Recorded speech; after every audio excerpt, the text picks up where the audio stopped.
ಶಾಸನ ಮಾಡಿಬಿಟ್ಟಾರ. ಎಷ್ಟೋ ಬಾಯಿಗಳು ಹೇಳ್ತಾ ಇದ್ದಾರೆ, ಸಂಶೋಧನೆ ಮಾಡಿದ್ದೇವೆ. ಈಗಾದರೂ ನಿಮ್ಮೆಲ್ಲರಿಗೂ ಗುತ್ತಿಗೆ ಬಂದ್ರೆ ನಿಮ್ಗೆಲ್ಲ ಕೊಂದೊಳಿಸ್ತಾ ಇದ್ದಾವೆ. ಕೆಲವೊಂದು ಮನೆತನಗಳಿದಾವೆ. ಹನುಮಪ್ಪ ನಾಯಕರ ಮನೆಗಳನ್ನು ಅವು, ಹಂಡೆ ವೈದ್ಯರ ಮನೆಗಳನ್ನು ಹಂಡೆಗೊಂಡಿದ್ದಾರ, ರಾಯಗೊಂಡಾರತ್ತದಾರ, ಈರಗೊಂಡಾರತ್ತದಾರ, ಬಿದಾದಾರತ್ತದ. ಅವೆಲ್ಲ ಮನೆತನ ಆಸ್ತಿಗಳನ್ನು ನೋಡಬೇಕು ನೀವು.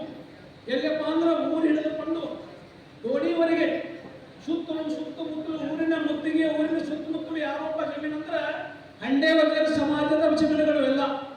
ಅಲ್ಲಿರ್ತಕ್ಕಂಥ ಸ್ಮಶಾನ ಭೂಮಿಗಳನ್ನು ಕೂಡ ಬೇರೆಯವರು ಯಾರೂ ಇಲ್ಲ.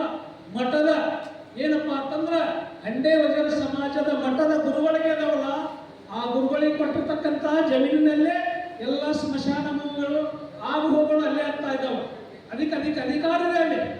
ಮತ್ತೆ ಇವ್ರನ್ನ ಬಿಟ್ಟು ಯಾರು ಇಲ್ಲ. ಅದಕ್ಕೆಲ್ಲ ನಾವು ಸಾಕ್ಷಿ ಕೊಟ್ಟಿದ್ದೇವೆ.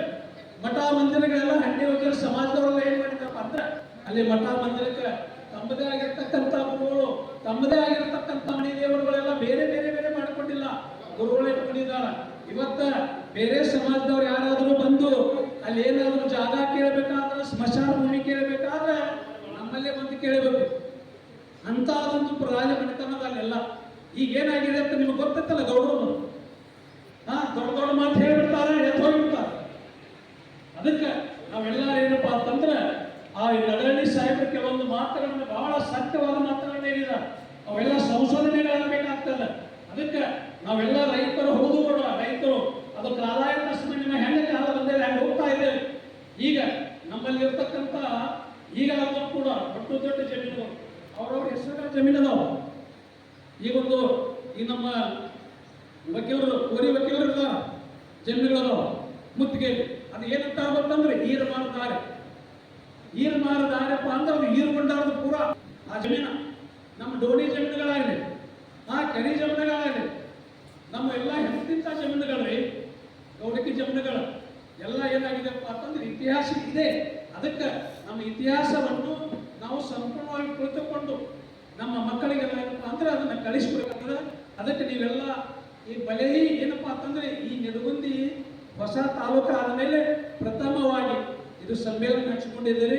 ಅದೇ ರೀತಿಯಲ್ಲಿ ನಿಮಗೆ ಕಳಕಳಿಯಿಂದ ಹೇಳುವುದೇನಪ್ಪಾ ಅಂತಂದ್ರೆ ನಮ್ಮ ಸಮಾಜ ಅದ ಹೇಗದಪ್ಪ ಅಂತಂದ್ರೆ ಉಪ್ಪುಗಳ ಏನದು ಒಂದು ಮಾತಿದೆಯಲ್ಲ, ಗೌಡ್ರ ಜೋಳ ಮಂದಿ ಕೊಟ್ಟು ಮಂದಿ ಜೋಳ ಏನ್ ಮಾಡ್ತೇವೆ ಹಾಗಾಗಿಸ್ತೇವೆ. ಆ ಪರಿಸ್ಥಿತಿ ನಮಗೆ ಬಂದದ್ದು. ಅದಕ್ಕೆ ನಾವು ಅರ್ಥಕೋಬೇಕಾಗಿದೆ. ನಾವು ಗೌಡ್ರು ಅಂದ್ರೆ ಹುಗ್ಗುದಲ್ಲ. ಅದಕ್ಕೆ ನಮ್ಮ ಮನಸ್ಸನ್ನೇ ದೊಡ್ಡದು. ನಾವು ಏನು ಬೇಕಾದ ಕೊಟ್ಟಿದ್ದಾರೆ ಸಮಾಜಕ್ಕಾಗಿ. ಅದಕ್ಕೆ ಇನ್ನಾದರೂ ಕೂಡ ಸಮಯ ಹೋಗಿಲ್ಲ. ಅದಕ್ಕೆ ನಾವೆಲ್ಲರೂ ಏನಪ್ಪಾ ಅಂತಂದ್ರೆ ಅರ್ಥಕೋಬೇಕಾಗಿದೆ. ನಮ್ಮೆಲ್ಲ ಸಮಯ ಎದಕ್ಕೆ ಹೋಗಿದೆಯಪ್ಪ ಅಂತಂದ್ರೆ ದುಶ್ಚಟಕ್ಕಾಗಿ ಹೋಗಿದಾದ್ರೆ ನಮ್ಮ ಇತಿಹಾಸ ನಮ್ಮಲ್ಲಿ ಏನಿದೆ, ನಮ್ಮ ಪರಂಪರೆ ಏನಿದೆ ನಾವು ಹೇಳ್ತಾ ಇದ್ದೇವೆ. ಹನುಮಪ್ಪ ನಾಯಕ ಅವರ ಚರಿತ್ರೆ ಬಂದಾಗ ಹನುಮಪ್ಪ ನಾಯಕ ಅವರವರೇ ಮಠದ ಒಂದು ಪರಂಪರೆ ಅನುಸಾರವಾಗಿ ನಡ್ಕೊತ ಬಂದಿದ್ದಾರೆ.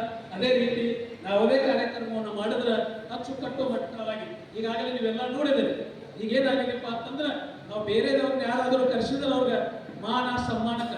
ಅದಕ್ಕೆ ನಾವೆಲ್ಲ ಏನಾಗಿದೆ ನಮ್ಮ ಸಮಯ ಏನಪ್ಪಾ ಅಂತಂದ್ರೆ ನಾವು ಇದ್ದ